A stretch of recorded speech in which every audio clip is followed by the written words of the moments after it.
31st of July, Rabbi Furst, Mishna Berura.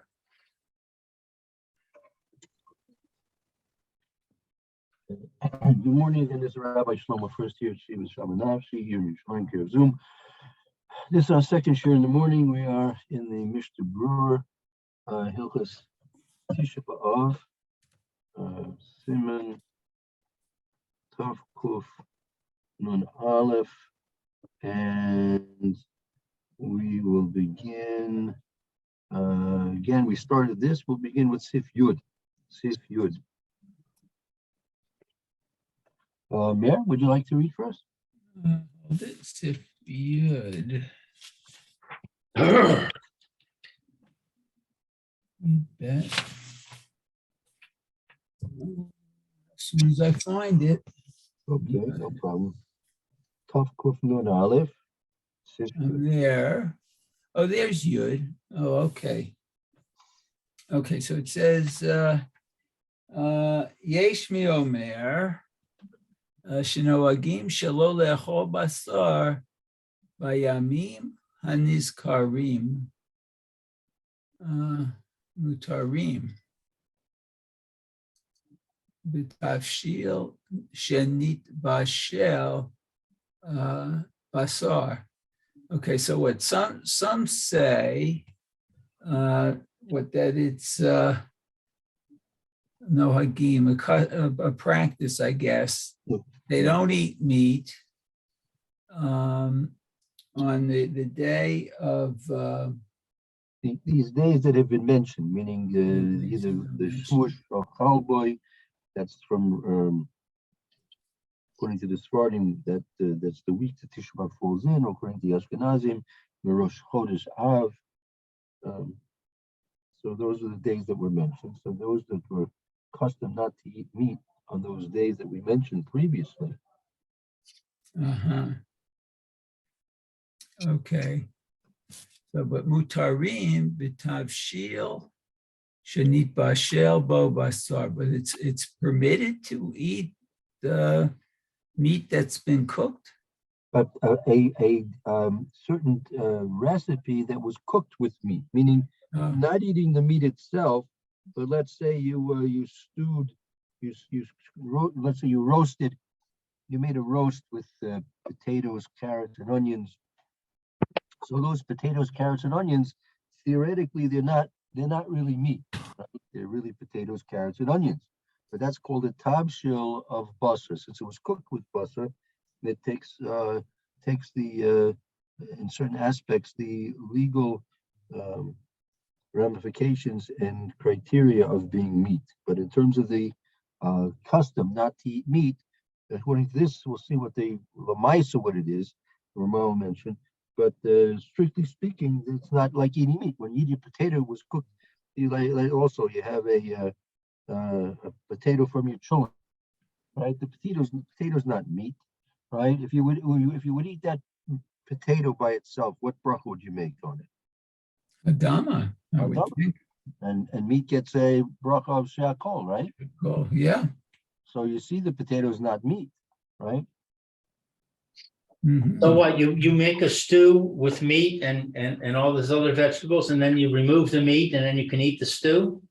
Yeah, strictly speaking, according to Yesh Misha Omer, according to the Yesh Misha Omer, we'll see about what the prevailing custom is. For us, it's going to be forbidden, but according to the strict mention that's described here in the Shulchan Aruch, there is this opinion that if it's not really meat, you're not forbidden to eat it.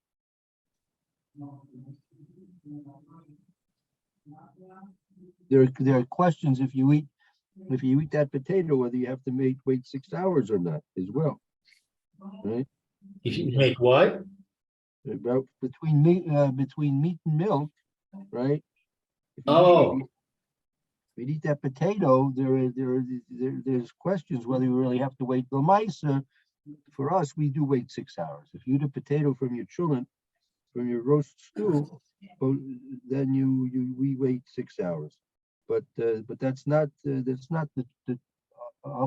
straight halacha. The straight halacha is it's really not meat, because again, you're making a brei pri adam on it. You're not making a she'akol on it. Doesn't change itself to being meat. Let's see further. Okay, it says Va'asurim b'vasar of uvasar maluach v'yayin toses umutar lishtot yayin havdalah u'berchat hamazon. Okay, so it's forbidden to eat chicken, I guess, meat that's been salted, and wine. I'm not sure toses with I mean, that. that's like fresh wine. It's like what we call grape juice. We call that grape juice. Oh, okay, grape juice. Okay, and then it says it's permitted to drink wine for Abdallah and Birchat Hamazon. Oh, okay, and for benching. Right. Wow. Okay. We should see the Ramah. Okay, so the Ramah says, "V'nohagim lahachmir shelo lishtot yain b'Birchat Hamazon v'lo v'Havdalah." Oh, so the guy disagrees, I guess. He says that it's that we're accustomed to be stringent, that we don't drink wine at benching or at Havdalah. I wonder why he reverses the order. Maybe you say Birchat Hamazon more than Havdalah during the week. Yeah. It's more common. Good question. I'm not sure. I know why. Not sure.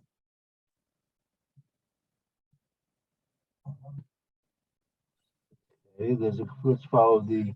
You know what? Let's. Yeah. Okay. Finish up. Let's finish up the Ramah. Okay, so what's this? Ella notnim letinoch v'makom dolecha tinoch mutar be'atzmo lishtot havdalah. Okay, but so it's a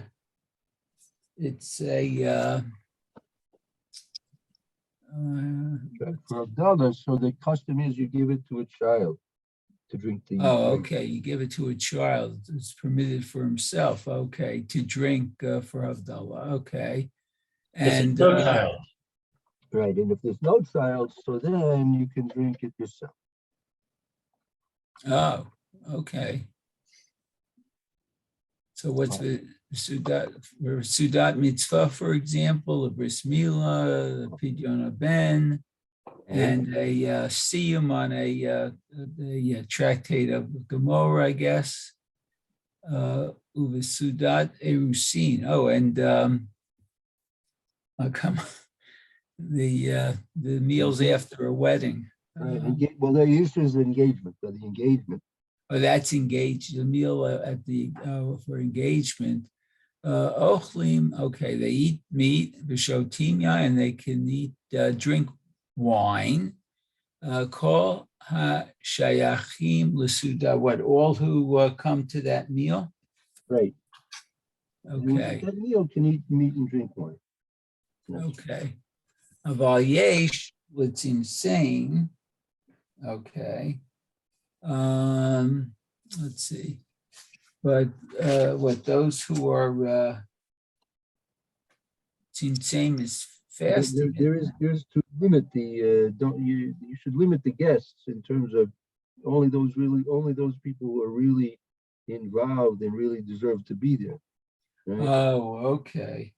Okay, so you limit the guests and you do not add additional people. Uvishavua, what the week of that begins Tisha B'Av. Right. Okay. So, okay. Ein le'echol basar v'lishtot yayin rach minyan mitzumsam. If you have a student's mitzvah, bris, a ben, or a siyam, you should only have exactly their 10. Oh, What is this word, tzum? Exactly. Ah, exactly. Minyan mitzumsam, meaning an exact minyan of 10. Zafilu be'erev Tisha B'Av Sharei uvilvad shelo yihiyeh basuda she mafsik ba. Okay, and on erev Tisha B'Av Shaveh, what is it's permitted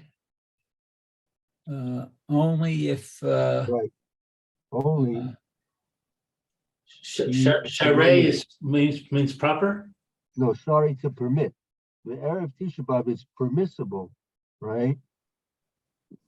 It's permissible. I mean, even on Erev Tisha B'Av, if you make a siyum or his opinion of bris, opinion of ben, or a bris milah, right? It's permissible to eat and drink wine, but only b'minyan tzum, only an exact minyan of 10. The vad shelo. and it's not the meal before Tisha B'Av. Right, it shouldn't be the soonest mafsek. Right. Okay.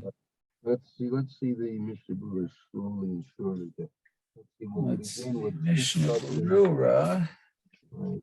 Samech, no, excuse me. Samech Gimel. No mistake. Let's see, Samech Gimel. Okay, right.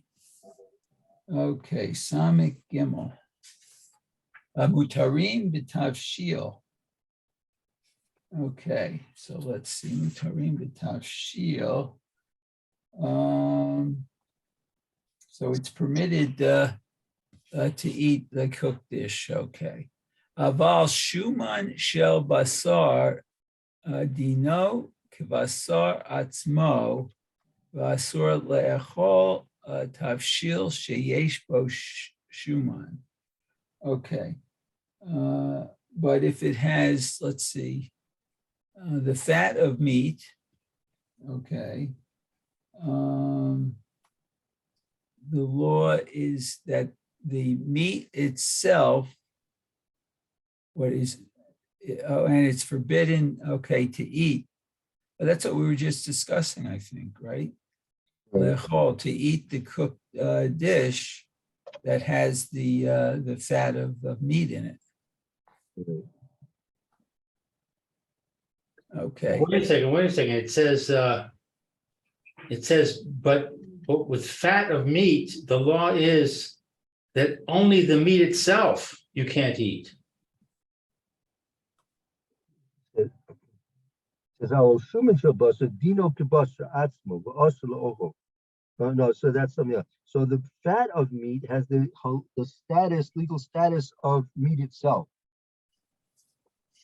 So this is saying to me that you're allowed to eat the fat. Is that correct?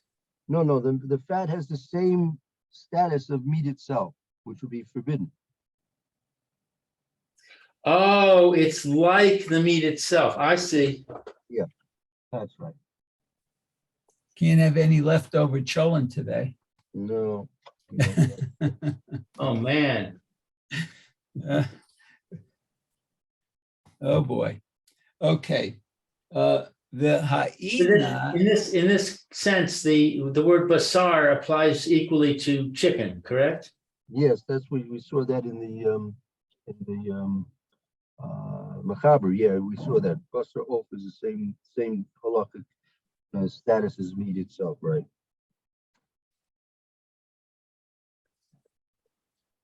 Yeah, we had an interesting cholent yesterday. We had a turkey cholent. Oh, okay. That was interesting. I never had that before.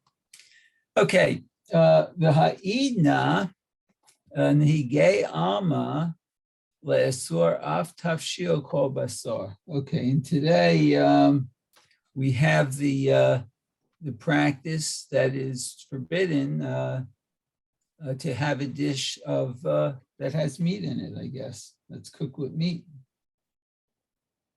Okay. V'davka v'tavshil shel basar aval im rak nitbashel b'kidei rashel basar peshita demuta. Okay, so in essence, with meat we can't eat it, but if it's cooked in a fleishik pot, I guess without meat, it is permitted. Right. Even let's say, even if it's a ben yomos, even if it's within 1 day's cooking of meat, perhaps I would say also would also be permissible. Oh, that's interesting. Yeah, yeah. Okay. Veneer Ev, kol shenafal basar l'tavshil v'yesh shishim v'shita d'sharei. Okay. And what it appears, I guess maybe to me, I don't know, that if the meat fell into the cooking and it's only shishim, 1/60th, the dish would be permitted. Right, you could permit it, right. Right. Very good. Okay, the next one was v'asurim v'vasar. Oh, if it's forbidden to eat the chicken. Right. The meat of the chicken. Mikom makom misha'i efshar lo lechol ma'achlei chalav mutar lo lechol bisar. Oh, what's he saying here now? So here, if a person is Oh, he can't eat milk, I guess. right, that it's difficult for him to have milk, right? And or let's say a menikis, you have a nursing woman who the milk will be bad for the tinuk, the child, if she doesn't eat meat. There's a mother you can be lenient and have her eat even basar behema, even meat of behema. Oh, then she could. Yeah, and also, and there's two things. I jumped. The person who's impossible to eat the milkiks, it's more of him to eat basro. He can have, in fact,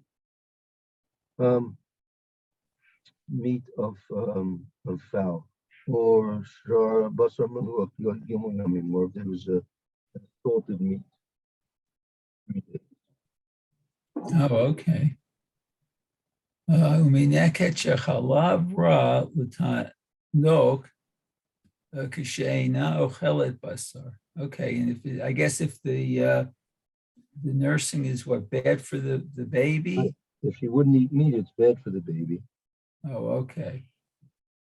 And so she can therefore eat meat.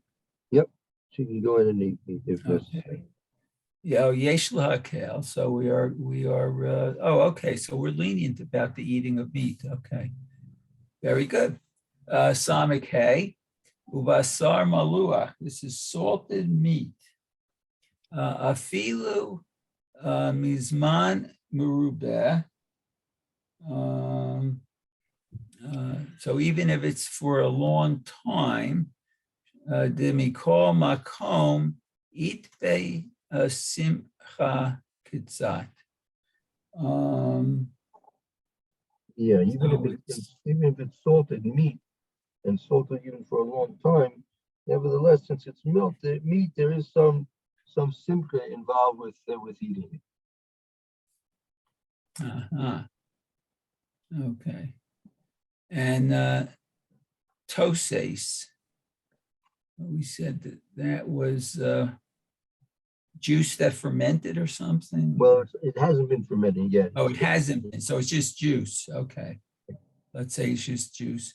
The hainu toch gimel shloshai ges lidrishato. Okay. So it's the wine. The wine is within 3 days of its, I guess, fermenting. Shahumatok, that it is sweet, ve'eno chazak, and it's not strong. U pasul l'gabei mizbeach. It's forbidden to bring out to the altar. L'gabei mizbeach. V'chein kol Elu hanis karim la'ayil. We discussed that, I guess, above. Mikom makom kiblu avotenu alehem le'asor kol minei basar v'yayin. Nevertheless, forefathers that brought it, I guess, were for le'asor, to forbidden all types of meat and wine. Yes, that's right. That's right. When they made the Isser, it was a blanket prohibition for all types of meat and wine, even if it would be fresh squeezed, what we call grape juice. They didn't really have grape juice. It was very uncommon. That was before pasteurization and refrigeration. So Oh, grape juice was not really, and they weren't really, it wasn't available so much. okay. It looks like we hit time. Okay, good. We'll take a break here till tomorrow. Mr. Very Sherman, good. see you both tomorrow. Have a wonderful day, and thank you both. Hope to see you. Thank you, Rabbi. Thank you, Meir. Okay, thank you, Yoshikaya. Baruch to you. Very good. So go to Rabbi Levitt now in a minute. Yeah, I have a doctor appointment at 11:15, so I think I'm going to skip Rabbi Levitt. Oh, okay. So please give my apologies. Okay, I will do that. Thank Very you. good. Be well. Hope it works out at the doctor for you. Yeah, I've been going for months. I have this wart on my hand. Oh, Can't get rid of it. It's really annoying. wow. Okay. Okay, Yeah. very good. Bye now.